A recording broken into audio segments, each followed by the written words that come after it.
नमस्कार फ्रेंड। आज मैं आपको बहुत ही डिटेल में माइक्रोमीटर के बारे में समझाऊंगा। आप देख सकते हैं कि ये माइक्रोमीटर का मैंने चित्र बना लिया है। बहुत ही चलिए हम समझाते हैं पहले कि इसके पार्ट कौन कौन से हैं, उसके बाद ये क्या मेजर करता है वो हम आपको पूरा डिटेल में बताएंगे। तो ये है माइक्रोमीटर। माइक्रोमीटर का ये पूरा आपको चित्र दिख रहा है। तो मैं इसको शुरुआत करूंगा यहाँ से, इस फ्रेम से। तो ये क्या है? फ्रेम है। यहाँ से यहाँ तक आप देख सकते हैं, यहाँ से ये जो यहाँ तक है ये क्या है? फ्रेम है। तो इस पे आप आ जाएंगे, ये क्या है? फ्रेम। ये क्या है? फ्रेम। तो ये आप देख सकते हैं, ये पूरा क्या है? फ्रेम है। इस फ्रेम में अब इधर आ जाए यहाँ पे, तो फ्रेम में ये एनविल लगा हुआ है। ये क्या है? एनविल। तो ये क्या होता है? नॉन मूवेबल, यानी कि ये घूमती नहीं है, जिसे हम निहाई कहते हैं। तो ये निहाई घूमती नहीं है, स्थिर रहती है। तो अब हम क्या करते हैं, यहाँ पे देख सकते हैं निहाई में कुछ आगे साइड में ये कुछ मटेरियल लगा हुआ है। तो इधर भी लगा है। इन दोनों मटेरियल को बोलते हैं hardened material. Hardened hardened hardened material.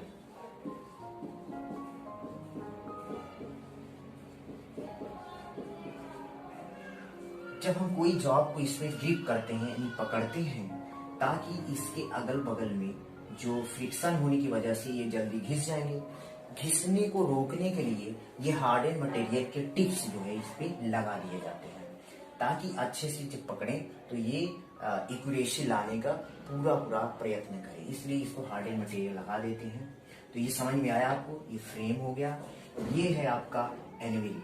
ये है एनविल। एनविल की लास्ट में जो थोड़ा सा मटेरियल अलग से लगाया जाता है वो है हार्डेन मटेरियल। और हार्डेन मटेरियल में जैसे हाई कार्बन स्टील का लगा देंगे, HSS का लगा देंगे, तो इस प्रकार से कोई मटेरियल यहाँ पे लगा देंगे।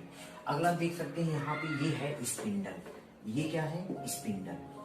तो ये स्पिंडल क्या करता है? स्पिंडल, ठीक है, ये है स्पिंडल। अब यहाँ पे यहाँ से ये है नर्लिंग। ये नर्लिंग किया हुआ है। नर्लिंग ठीक है, ये नर्लिंग किया हुआ है। तो इसको पकड़ करके अगर हम क्लॉकवाइज इसे हम रोटेट करेंगे, जब इसको रोटेट करेंगे तो यहाँ पे ये हमारा है स्लीव। ये क्या है? स्लीव।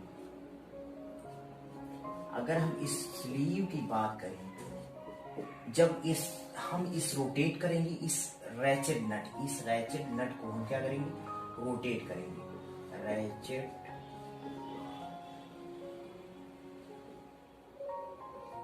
नट। अगर इस रैचेट नट को हम जब रोटेट करेंगे क्लॉकवाइज, तो ये हमारा स्पिंडल भी क्लॉकवाइज घूमेगा। ठीक है, ये समझ में आया आपको? और ये हमारी जो स्केल है इस पे है थिम्बल। इसको बोलते हैं थिम्बल स्केल। इसको बोलते हैं थिम्बल। और इस पे जो स्केल बनी हुई है वो है थिम्बल स्केल। थिम्बल, ये आपको थिम्बल दिख रहा है, लेकिन इस पे जो स्केल बनी हुई है इसे बोलते हैं थिम्बल स्केल। क्या बोलते हैं? Thimble scale. ठीक है, ये है थिम्बल स्केल। यहां तक तो समझ में आ गया है। और यहाँ पे जो ये स्केल बनी हुई है इसे बोलते हैं मेन स्केल। इसको क्या बोलते हैं? Main scale. ये आप देख सकते हैं, इसे रैचेट नट बोलते हैं। यहाँ पे जो ऐसे है इतना बड़ा हिस्सा यहाँ तक, इसे बोलते हैं थिम्बल। और इस पर जो स्केल है उसे बोलते हैं थिम्बल स्केल, या माइक्रोमीटर स्केल भी बोलते हैं, या माइक्रोमीटर स्केल। इसको क्या बोल सकते हैं आप? Micrometer scale. आप इसे माइक्रोमीटर स्केल भी बोल सकते हैं। तो ये माइक्रोमीटर स्केल भी बोलते हैं। तो ये हो गया आपका माइक्रोमीटर स्केल। तो अब यहाँ पे मेन स्केल है, यहाँ पे थिम्बल स्केल या माइक्रोमीटर स्केल है, यहाँ पर है रैचेट नट। जब हम रैचेट नट को ऐसे रोटेट करेंगे, जैसे ही क्लॉकवाइज रोटेट करेंगे तो हमारी ये थिम्बल भी स्केल घूमेगी और ये हमारा स्थिर रहेगी। मेन स्केल क्या होती है? स्थिर रहती है। बस हमारा थिम्बल घूमेगा तो स्केल भी साथ में घूमेगी। यहाँ पे ये जो दिख रहा है आपको, ये लॉकिंग स्क्रू है। ये जो लगा हुआ है लॉकिंग स्क्रू, यानी कि लॉक कर देता है। लॉकिंग स्क्रू, ये क्या है? Locking screw. ये लॉकिंग स्क्रू है, ये लॉक कर दिया जाता है। जिस जो रीडिंग लेना होता है वहां पे हम क्या करेंगे? लॉक कर देंगे।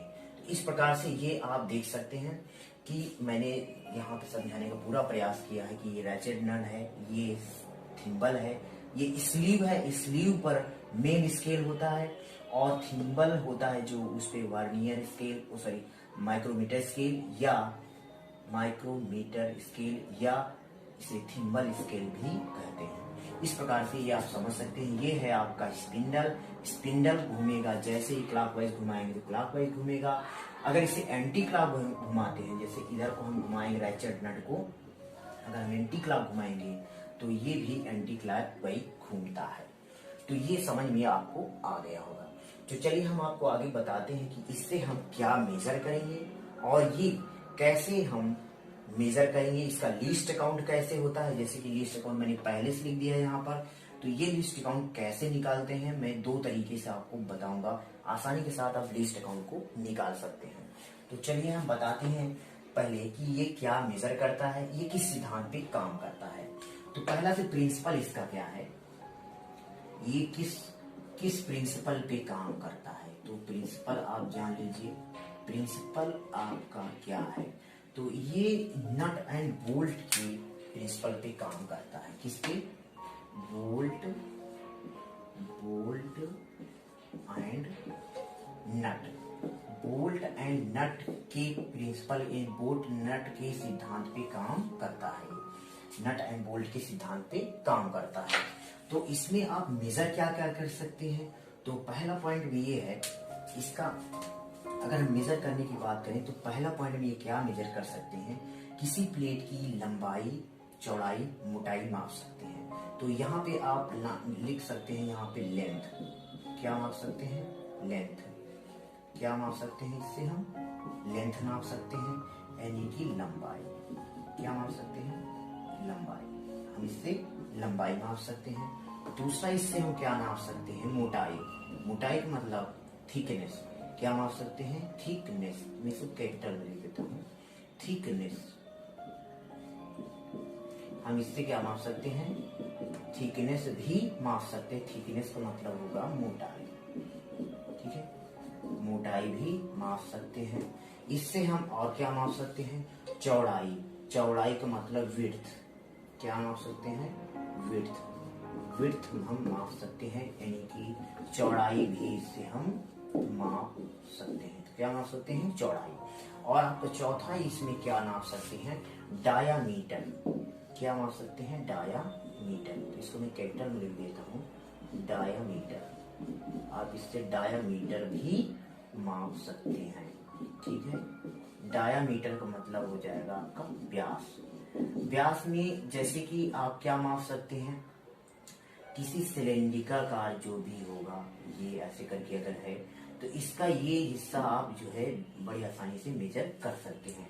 अगर कोई सर्किल है, गोला है, तो इसका भी डायामीटर आराम से आप माप सकते हैं। अब चौड़ाई की बात करें तो हम यहाँ से चौड़ाई, कोई प्लेट ले लें यहाँ से, तो इसकी चौड़ाई मोटाई यहीं से आप माप सकते हैं। तो ये आपकी चौड़ाई हो गई, इसकी ये विड्थ हो गई, और इसकी ये चौड़ाई हो गई, ये भी आप माप सकते हैं और ये भी माप सकते हैं। और उसके बाद इसकी लंबाई यहाँ से यहाँ तक आप ये भी माप सकते हैं। तो इस प्रकार से इसके द्वारा आप माप सकते हैं। तो चलिए हम आपको बताते हैं लीस्ट अकाउंट कैसे आप इसका निकाल सकते हैं। तो मैं ये प्रिंसिपल को साफ कर दे रहा हूँ, उम्मीद करता हूँ कि आप लोग नोट कर लिए होंगे। तो चलिए हम इसको साफ कर देते हैं। यहाँ पे आपको हम अब बताएंगे लीस्ट अकाउंट कैसे निकाला जाता है। तो लीस्ट अकाउंट निकालने के लिए एक बहुत ही सिंपल तरीका है। इसमें हम एक छोटा सा चित्र यहाँ पे देता हूँ आपको। तो ये मैंने बना लिया, यहाँ पे ये बना लिया मैं स्केल, और इस पे मैं मेन स्केल को दे देता हूँ। यहाँ पे बड़ी लाइन दे देता हूँ, यहाँ छोटी बड़ी, ऐसे करके यहाँ पे 0, यहाँ पे 1 और यहाँ पे आप देख सकते हैं कि यहाँ पे मैं 1 2 3 4 5, तो यहाँ पे 2 हो जाएगा। ठीक है, तो अब देखिए ध्यान से, अगर मैं इस थिम्बल स्केल की बात करूं, थिम्बल स्केल की, तो थिम्बल स्केल में 0 से लेकर के 50 तक की स्केल इसमें होती है, यानी कि 85 तक होती है। तो एक बात ध्यान रखिए कि जब थिम्बल स्केल एक राउंड लगाती है, तो थिम्बल स्केल जब एक राउंड लगाती है तो मेन स्केल में देखा होगा नीचे साइड में छोटे छोटे लाइन दिए होते हैं। तो ध्यान रखिएगा, जो ऊपर वाली लाइन होती है एक खाना, यानी कि बड़े वाले और छोटे वाले के जो गैप होगा बीच में, जैसे ये 0 है, इसके बीच में जो गैप होता है वो 1 mm का होता है। कितने का? 1 mm का होता है। और नीचे वाला जो एक हिस्सा लगा होता है, यानी कि बड़े वाली लाइन 0 और एक ये बड़ी छोटी, और नीचे साइड में जो एक लगी हुई है, इन दोनों के बीच में जो गैप होता है वो 0.5 mm का होता है। तो ये तो बात समझ में आ गई होगी। यहाँ पे स्केल है आपकी मेन स्केल है, ये कौन सी स्केल है? मेन स्केल है। ये है आपकी मेन स्केल, ठीक है, ये कौन सी मेन स्केल है? ये वाली मेन स्केल आपकी है, ठीक है। लेकिन यहाँ पे देख रहे हैं कि आपको थिम्बल स्केल भी दी गई है। यहाँ पे थिम्बल स्केल, जैसे मैं यहाँ पे लिख देता हूँ 5 लिख देता हूँ या 2 लिख देता हूँ, यहाँ पे 1 और यहाँ पे मान लिया 0 है, और यहाँ पे फिर आगे चलेगा तो यहाँ पे क्या हो जाएगा 45। तो इस प्रकार से ये थिम्बल स्केल हो गई, ये मेन स्केल हो गई। तो ये कौन सी है? Thimble scale. तो ये थिम्बल स्केल, थिम्बल स्केल, ठीक है। अगर ये थिम्बल स्केल, ध्यान रखिएगा, 0 से 50 तक, अगर एक राउंड हमारा स्लीव के साथ में अगर वो थिम्बल स्केल एक राउंड पूरा लगाता है, तो जब एक राउंड लगाता है तो 0.5 mm मेन स्केल पे ये वाला हिस्सा खसक कर जाता है। जैसे अगर यहाँ से खसकाए हम इसको, यहाँ से मेन स्केल मान लिया, यहाँ पे है 0 और यहाँ पे एक पॉइंट लगा हुआ है। तो जब एक राउंड पूरा 0 से लेकर अगर ये 50 तक जाएगा तो 0.5 mm खिसकेगा, आगे को क्या होगा? खिसकेगा, ठीक है। तो अगर हम देखें तो 0.5 mm खिसका, तो थिम्बल स्केल कितना है? तो लीस्ट काउंट अब निकालने के लिए मैं थोड़ा नीचे साफ कर दे रहा हूँ। यहाँ पे देखिए मैं साफ करके आपको बताता हूँ कैसे ये लीस्ट काउंट बहुत आसानी से 2 तरीके से आप निकाल सकते हैं। तो चलिए हम यहाँ नोट करके आपको बढ़िया से बताते हैं। तो आप देख सकते हैं कि जब एक राउंड स्लीव लगाएगा, यानी कि जब हमारा यहाँ पे 0 है, यहाँ पे अगर 0 है, बड़े चित्र में मैं आपको बताता हूँ, तो यहाँ पे 1 है, ये मेन स्केल है, और यहाँ पे एक जो है छोटी छोटी लाइनें यहाँ पे डाल दी जाती हैं। अगर हमारा थिम्बल स्केल यहाँ पर भी 0 है, थिम्बल स्केल भी हमारा यहाँ पर 0 पे है, ठीक है। जब इसे हम एक राउंड घुमाएंगे, यानी 0 से जब 50 तक घूमेगी, तो 0.5 mm मेन स्केल खिसकेगी, मेन स्केल खिसकेगी। ऐसे कुछ माइक्रोमीटर होते हैं जो कि 1 mm एक राउंड में कितना घूम जाते हैं? 1 mm तक भी एक राउंड में यहाँ से घूम जाते हैं, ठीक है। तो यानी 0 से वहां पर 100 भी दिया रहता है, 0 से 100 भी दिया रहता है। क्या? थिम्बल स्केल, थिम्बल स्केल कितना दिया रहता है? 0 से 100 भी दिया रहेगा। अगर 50 भी दिया है तो एक राउंड में 0 से अगर 50 दिया है, 0 से अगर 50 दिया है तो एक राउंड में 1 mm तक भी घूम सकता है। तो इसका मतलब 2 लीस्ट काउंट इसके निकल सकते हैं। तो पहला क्या हुआ कि एक बार में जो घूमता है वो जाता कितना है? मेन स्केल पे 0.5 mm, लेकिन थिम्बल स्केल कितना खसकेगा? 50 है, मतलब 50। तो इसके बटे में क्या हो जाएगा? 50। तो यहाँ पे लीस्ट काउंट बराबर क्या हो जाएगा? लीस्ट काउंट बराबर क्या हो जाएगा? अब ये क्या होता है, एक बार जो खसकता है उसे बोलते हैं पिच। क्या बोलते हैं? पिच। एक बार यानी कि जो मेन स्केल पे 0.5 mm खसका उसको पिच बोलते हैं, और इसको बोलते हैं थिम्बल स्केल। क्या बोलते हैं इसको? Thimble scale. जब ये थिम्बल स्केल है तो इसका मतलब ये है कि एक राउंड में घूमे गए यानी पिच, जो पिच होगा वो बटे टोटल थिम्बल स्केल, तो क्या हो जाएगा 5/50। ये है आपका लीस्ट अकाउंट निकालने का तरीका। अब इसमें आप भाग दे दीजिए, तो जब भाग देंगे तो यहाँ से 0 हटेगा तो नीचे आ जाएगा, तो कितना हो जाएगा 5/500, 5 एकम 5 कटेगा तो कितना हो जाएगा 100, यानी 1/100। तो इसका मतलब क्या है, जब आप करेंगे भाग तो ये आपका लीस्ट अकाउंट आ जाएगा। ये है पहला तरीका लीस्ट अकाउंट निकालने का। अब ये लीस्ट अकाउंट होता क्या है, ये क्या है? लीस्ट अकाउंट का मतलब ये होता है कि हम इस माइक्रोमीटर के द्वारा जो मिनिमम जो डिस्टेंस है वो माप सकते हैं, इतनी डिस्टेंस को हम माप सकते हैं, इसे ही लीस्ट अकाउंट बोलते हैं। दूसरी बात, अब यहाँ पे देख सकते हैं 0 से अगर 100 जाएगा तो कैसे लीस्ट अकाउंट निकालेंगे, तो वह कितना खसकेगा 1 एम। इसका मतलब ये क्या है, पिच है। ये क्या है, पिच है। तो पिच हमारी क्या होगी, ऊपर चला जाएगा, और 100 है थिम्बल स्केल में घूम गया। ठीक है, अब थिम्बल में से अगर मान लिया 2 फेरे में लगाता, कितने फेरे 2, तो 0.5 प्लस 0.5 ये हो जाता, और 2 बार में यहाँ पे देख सकते हैं आप, एक बार अगर घूमता तो 50 प्लस 2 बार अगर घूमता तो 50, तो देख सकते हैं आप यहाँ पे ये दोनों क्या हो गया 1 और बटे 100।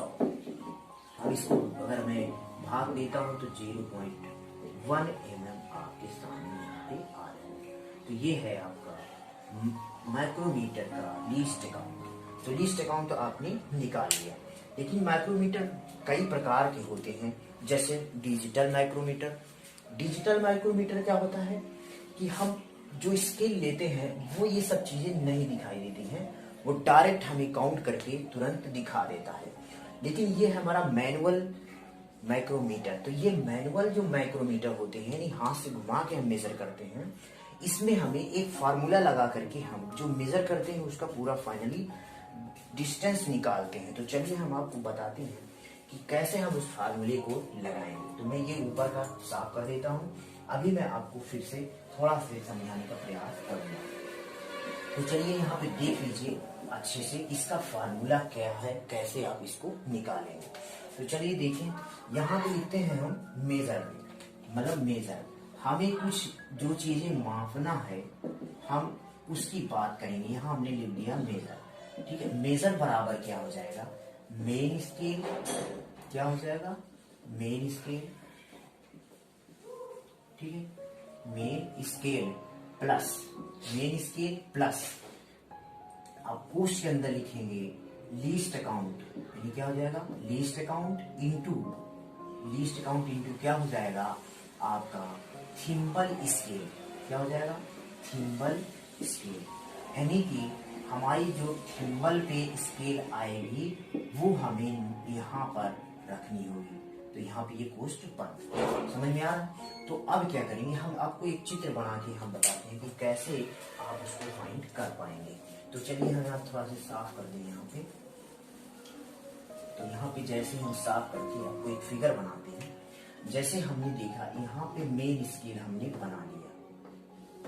यहाँ पे जब हम मेन स्केल बनाएंगे तो यहाँ 0 से स्टार्ट होगी, 1 2 3 4 5, तो यहाँ पे 1 2 3 4 5 हुआ, यहाँ पे 1 आ जाएगा। ठीक है, तो अब इसके बीच में अगर देखें तो एक छोटी लाइन यहाँ दी जाती है, यहाँ छोटी लाइन दी जाती है, यहाँ छोटी लाइन, यहाँ छोटी लाइन, तो ये ½ mm, ये 1 mm का है तो ये ½ mm को बांटती है। ठीक है, लेकिन यहाँ पे देखें हम तो जब इसे हम घुमाते हैं, तो हम कई बार घुमाएंगे तो हमारा जो ये थिम्बल स्केल है ये पीछे की तरफ आएगा।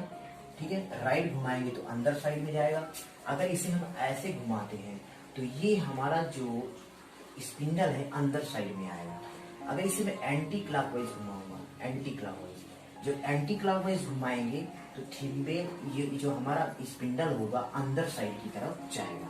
तो हम क्या कर रहे हैं कि इसे हमें मेजर करना है। जब मेजर करना होता है तो पहले हम इसे खोल लेते हैं। तो खोलने के लिए हम क्या करते हैं, एंटी क्लॉक घुमाएंगे।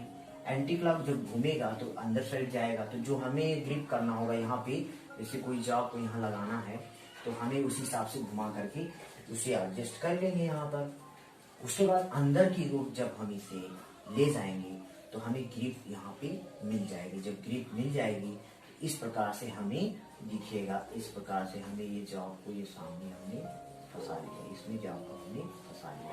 जब ये जॉब फंसेगा तो ये मेन स्केल पर जो खुलेगा वो मान के चलिए यहाँ पे है, ठीक है। तो मैं यहाँ पे एक जॉब लगा के दिखा दे रहा हूँ आपको। यहाँ पे देख सकते हैं आप कि ये मैंने एक जॉब लगा दिया। मान लिया जाए ये चीज आपको मेजर करना था, ये कोई जॉब है, ये कोई टुकड़ा है, मैंने यहाँ पे लगा दिया। ये आपका ये क्या है, एनविल है, ये क्या है, एनविल, ठीक है। ये एनविल है और ये है मेन स्केल है, ठीक है। ये क्या है, मेन स्केल है। और उसके बाद अब यहाँ पे थिम्बल खसकेगा, जैसे कि थिम्बल स्केल यहाँ पे खसकी और यहाँ तक थिम्बल स्केल मान लिया जाए एक पे आ गई। यहाँ पर थिम्बल स्केल क्या हुई, यहाँ पर एक पे आ गई, ठीक है। ये थिम्बल स्केल क्या हुआ, यहाँ पर खसक कर एक पे आ गई, ठीक है। यहाँ पे ये थिम्बल स्केल मान लीजिए, ये थिम्बल स्केल यहाँ पे आ गई और ये थिम्बल स्केल यहाँ पे आपका 0 है और यहाँ पे ये ऐसे करके यहाँ पे 1 आ जाएगा। यहाँ पे क्या हो जाएगा, 1 हो जाएगा। अगर यहाँ पे बात करें तो यहाँ पे क्या हो जाएगा, 45 हो जाएगा, ठीक है, ऐसे करके। तो ये आपका सामने आ जाएगा, ठीक है। उसके बाद आप क्या करेंगे, आप कैसे हम इसको देखेंगे इस फार्मूले पर लगा करके। तो हमको पहले गिनती करना होगी मेन स्केल कितना खुला। जब इसे हमने घुमाया तो ये अंदर साइड आया और ये हमारा जॉब क्या होगा, इसमें ग्रिप हो गया। ये क्या है, जॉब को हमने ग्रिप कर लिया।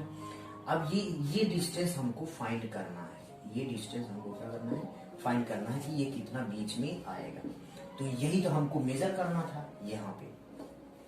तो अब क्या करेंगे, इसको कैसे हम फाइनली निकालेंगे, मैनुअली इस फार्मूले के द्वारा।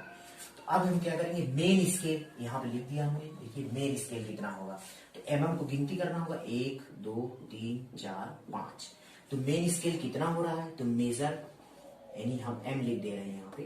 अब इसके बाद आप समझ लीजिएगा मेन स्केल कितना है, 1 2 3 4 5। तो यहाँ पे लिखेंगे आप 5 के बाद प्लस, देख सकते हैं आप मेन स्केल प्लस, यहाँ पे प्लस लगा हुआ है। अब यहाँ लिखेंगे कोस्ट के अंदर क्या है, लीस्ट काउंट। आपने लीस्ट काउंट यहाँ पे निकाला है, देख सकते हैं यहाँ पे लीस्ट काउंट इसका क्या है। तो लीस्ट काउंट में क्या हो जाएगा, 0.1 mm, 0.1 mm। उसके बाद इनटू यानी मल्टीप्लाई करना है क्या, थिम्बल स्केल। ये थिम्बल स्केल आपके सामने है। तो थिम्बल स्केल पे देखना पड़ता है कि किस पॉइंट पे हमारा मेन स्केल मिलता है। अगर यहाँ 0 पे मिल रहा है तो यहाँ क्या रखेंगे, 0। अगर 1 पर मिलता होता तो इसमें थिम्बल स्केल कितनी हो जाती, 5। 1 2 3 4 5, यानी कि इस पे एक लाइन और होनी चाहिए 5। तो ये क्या हो जाता है, यहाँ पे 5 हो जाता, यानी 1 2 3 4 5। लेकिन यहाँ पे देख सकते हैं 0 से 1 लिखा हुआ है, 0 से 1 लिखा हुआ है। तो इसका मतलब क्या होता है कि यहाँ से यहाँ तक कि 1 2 3 4 5 हुआ। तो यहाँ पे क्या लिख देंगे, 0.5। तो ये आपका 0.5 पहुंच जाएगा। मतलब जितने बढ़ेंगे वो उतने एक खाना आगे बढ़ता जाएगा। तो इस प्रकार से आप क्या करेंगे, यहाँ मेन स्केल प्लस, अब इसको जब मल्टीप्लाई आप करेंगे तो कितना हो जाएगा, 5 एकम 5 और 5 शून्यम 0। और एक देखिए गुणा करने पे एक संख्या और आगे बढ़ जाती है, तो इसका मतलब ये आपका आ जाएगा। अब इसको जोड़ेंगे जब क्या हो जाएगा, तो 5.005 mm, ये आपका मेजरमेंट आपका फाइनली हो जाएगा। ऐसे ही डिजिटल माइक्रोमीटर जो होते हैं, वो डिजिटल माइक्रोमीटर क्या होते हैं, वो डायरेक्ट हमें यही काउंट करके बताते हैं। डायरेक्ट ये हमें क्या करते हैं, डायरेक्ट इसी को काउंट करके बताते हैं। इसलिए हमें डिजिटल माइक्रोमीटर इस वक्त ज्यादा यूज करने में आसानी होती है। उसे आम आदमी किसी तरीके से भी यूज कर सकता है बड़े आसानी से। अब इसमें कोई भी चीज अगर आपको नहीं समझ में आई है तो आप नीचे कमेंट बॉक्स में हमें जरूर बताइएगा। अगर नहीं समझ में आई तो मैं दोबारा प्रयास करूंगा आपको पूरा समझाने का। और कमेंट करके आप बताइए हमें। अगर नहीं समझ में आया तो मैं आपको कमेंट में मैसेज करके समझाने का पूरा प्रयास करूंगा। ये वीडियो कैसा लगा आपको? अगर कोई समस्या इस वीडियो में आती है तो आप हमें नीचे बेहिचक कांटेक्ट कर सकते हैं। हमारे यूट्यूब चैनल पे ईमेल आईडी पे जा करके हमें आप ईमेल कर सकते हैं या मैसेज करके हमसे आप पूछ सकते हैं। बहुत बहुत धन्यवाद।